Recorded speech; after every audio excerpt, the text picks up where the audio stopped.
हम उसको बॉयकॉट करके चलाया, हम लोगों को अपमान किया है, असम्मान किया है, ह्यूमिलिएट किया है। I have not seen this type of election commission. He is very arrogant. जानबूझ के इतना खराब बिहेव हम लोगों के साथ किया है। मैंने कहा है कि I'm sorry कि आपका साथ हम लोगों ने मिलकर जस्टिस देने के लिए आए थे। जस्टिस तो नहीं मिला, लेकिन आप इनजस्टिस कर रहा है और झूठा बात कह रहे हैं। He is a great liar. He is giving some briefing after our queries. All are dropped. All are lie, garbage of lies. हम 5 लेटर दिया, एक भी रिप्लाई उन्होंने नहीं दिया। কমিশন থেকে বেরিয়ে বিজেপির কথায় কমিশন চলে বলে তো মমতা বন্দ্যোপাধ্যায়ের ক্ষমতা দখলে বাংলাকে টার্গেটের অভিযোগ।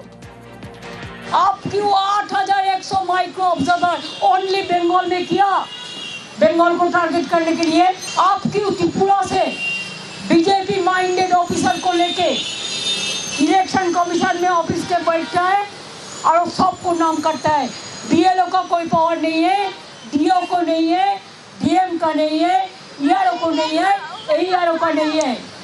और इलेक्शन स्टैट्यूटरी बुक्स में रोल ऑब्जर्वर, माइक्रो ऑब्जर्वर का कोई भूमिका नहीं है। लेकिन तब भी इन्होंने जानबूझ के सुप्रीम कोर्ट का वर्डिक्ट नहीं मानते हैं, पूरा वर्डिक्ट वायलेट करते हैं। দেখুন, এর আগে মমতা বন্দ্যোপাধ্যায় এসআইআর নিয়ে আন্দোলনে পথে নেমেছেন, জ্ঞানেশ কুমারকে 6 বার চিঠি লিখেছেন, যেখানে যেখানে কথা বলেছেন এসআইআর নিয়ে সরব হয়েছেন। এবং আজ যখন দিল্লিতে তার নির্বাচন কমিশনারের সঙ্গে, মুখ্য নির্বাচন কমিশনারের সঙ্গে বৈঠক ছিল, তার আগে সকাল থেকেও তিনি তার সুর সপ্তমে রেখেছিলেন। এই বৈঠক কতটা ফ্রুটফুল হবে সেদিকে তাকিয়েছিলেন। বৈঠক থেকে বেরিয়ে তিনি অভিযোগ করলেন অপমান করার, বৈঠক থেকে বেরিয়ে তিনি অভিযোগ করলেন নির্বাচন কমিশন একেবারে বিজেপির অঙ্গুলি হেলনে চলে। এখান থেকেই কি আরো একটা শুরু? দিল্লি থেকে বৃহত্তর আন্দোলনের হুঁশিয়ারিও দিয়ে রেখেছেন মমতা বন্দ্যোপাধ্যায়। আসুন এই বিষয়ে বিস্তারিত জানি। আবির রয়েছেন সঙ্গে। আবির, কিছুক্ষণ আগে যে কথা তুমি বলছিলে, নির্বাচন কমিশন থেকে তো বেরিয়ে গেলেন মমতা বন্দ্যোপাধ্যায়, এর পরবর্তীতে তার কি স্ট্র্যাটেজি থাকবে সে নিয়েও তিনি কথা বলবেন সাংসদদের সঙ্গে। What's next?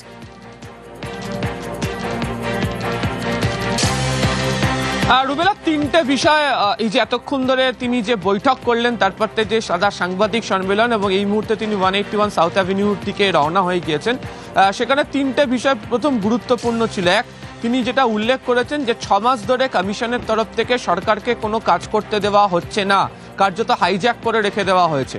দ্বিতীয়ত যে প্রসঙ্গটা উল্লেখ করেছেন সেটা হচ্ছে সীমা খান্নাকে, তার কি ভূমিকা রয়েছে।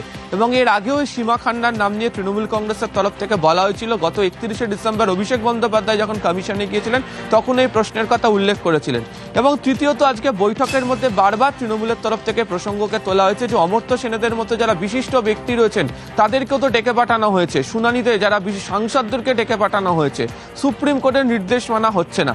তৃণমূলের বক্তব্য যে এই প্রশ্নগুলোর যে যথাযথভাবে খোলাখুলি তারা উত্তর চেয়েছিলেন, সেখানে খোলাখুলি উত্তর দেওয়ার জায়গায় কমিশনের তরফ থেকে যে ধরনের বাক্য ব্যবহার করা হয়েছে সেটি যথাযথ নয়। তার কারণ শুধুমাত্র এটি দলের চেয়ারপারসন বা বিরোধী নেত্রী হিসাবে নন, তিনি একটি রাজ্যের মুখ্যমন্ত্রী। এবং তার সঙ্গে প্রতিনিধি দলে যে সমস্ত যারা গিয়েছিলেন, সেখানে অভিষেক বন্দ্যোপাধ্যায়, কল্যাণ বন্দ্যোপাধ্যায় বাদ দিলে তাদের বাকি সদস্যরা পরিবারের কোনো সদস্যদেরকে হারিয়েছেন, আবার অনেকে রয়েছেন যারা জীবিত, যাদেরকে মৃত বলে দেখানো হয়েছে। ফলে এদেরকে তো হেনস্থার মধ্যে দিয়ে যেতে হয়েছে এবং অনেককে হেনস্থার মধ্যে দিয়ে এখনো যেতে হচ্ছে। তাহলে কমিশন কেন যখন বৈঠক করা হচ্ছে সেই বৈঠকের মধ্যে যথাযথ উত্তর দিতে পারা যায়নি? তোমার কথার প্রসঙ্গে ধরেই বলি, একটু যদি আমরা পিছিয়ে যাই আমরা দেখবো সেটা হচ্ছে যে এসআইআর ইস্যুতে যখনই তৃণমূল কংগ্রেস কোনো বক্তব্য রেখেছে, রাজনৈতিক কর্মসূচি রেখেছে, তখন কিন্তু বারবার তারা বুঝিয়ে দেওয়ার চেষ্টা করেছিল তাদের এই আন্দোলনটা দিল্লিমুখী হবে। গত 2রা জানুয়ারি যেদিন থেকে তৃণমূল কংগ্রেসের প্রথম বারুইপুর থেকে রণসংকল্প সভা শুরু হয়, সেদিনকে বলেছিলেন হাজরা মোড়ের সভা থেকে মমতা বন্দ্যোপাধ্যায় কল্যাণ বন্দ্যোপাধ্যায়কে পাশে দাঁড় করিয়ে তিনি বলেছিলেন। ফলে যে পরবর্তী রাজনৈতিক কর্মসূচির কথা তৃণমূল কংগ্রেস ঘোষণা করতে চলেছে, সূত্রের খবর এটিও বড়সড় হবে এবং সেক্ষেত্রে দাঁড়িয়ে জাতীয় রাজনীতির প্রেক্ষাপটেও সেটা গুরুত্ব পেয়ে উঠে আসতে পারে। এবং অবশ্যই পশ্চিমবঙ্গে তো বিভিন্ন জায়গাতে তৃণমূল কংগ্রেস এই নিয়ে আন্দোলন করছে, সেই আন্দোলনের ছাপ বা রেশ এই রাজ্যের ক্ষেত্রে পড়বে। তবে একটা বড় অংশের ধারণা যে এবারের আন্দোলনের ক্ষেত্রে জাতীয় স্তর অত্যন্ত গুরুত্ব দিয়ে তারা দেখবেন। আগামীকালই সাংসদদের সঙ্গে বৈঠক করার কথা রয়েছে মমতা বন্দ্যোপাধ্যায়, সেখানেও এই প্রসঙ্গে রেস থাকতে পারে, অথবা আজকে রাতে কিছুক্ষণের মধ্যে হয়তো তৃণমূল কংগ্রেসের তরফ থেকে পরবর্তী কর্মসূচি ঘোষণা করে দেওয়া হবে। বেশ আবির, আমাদের নজর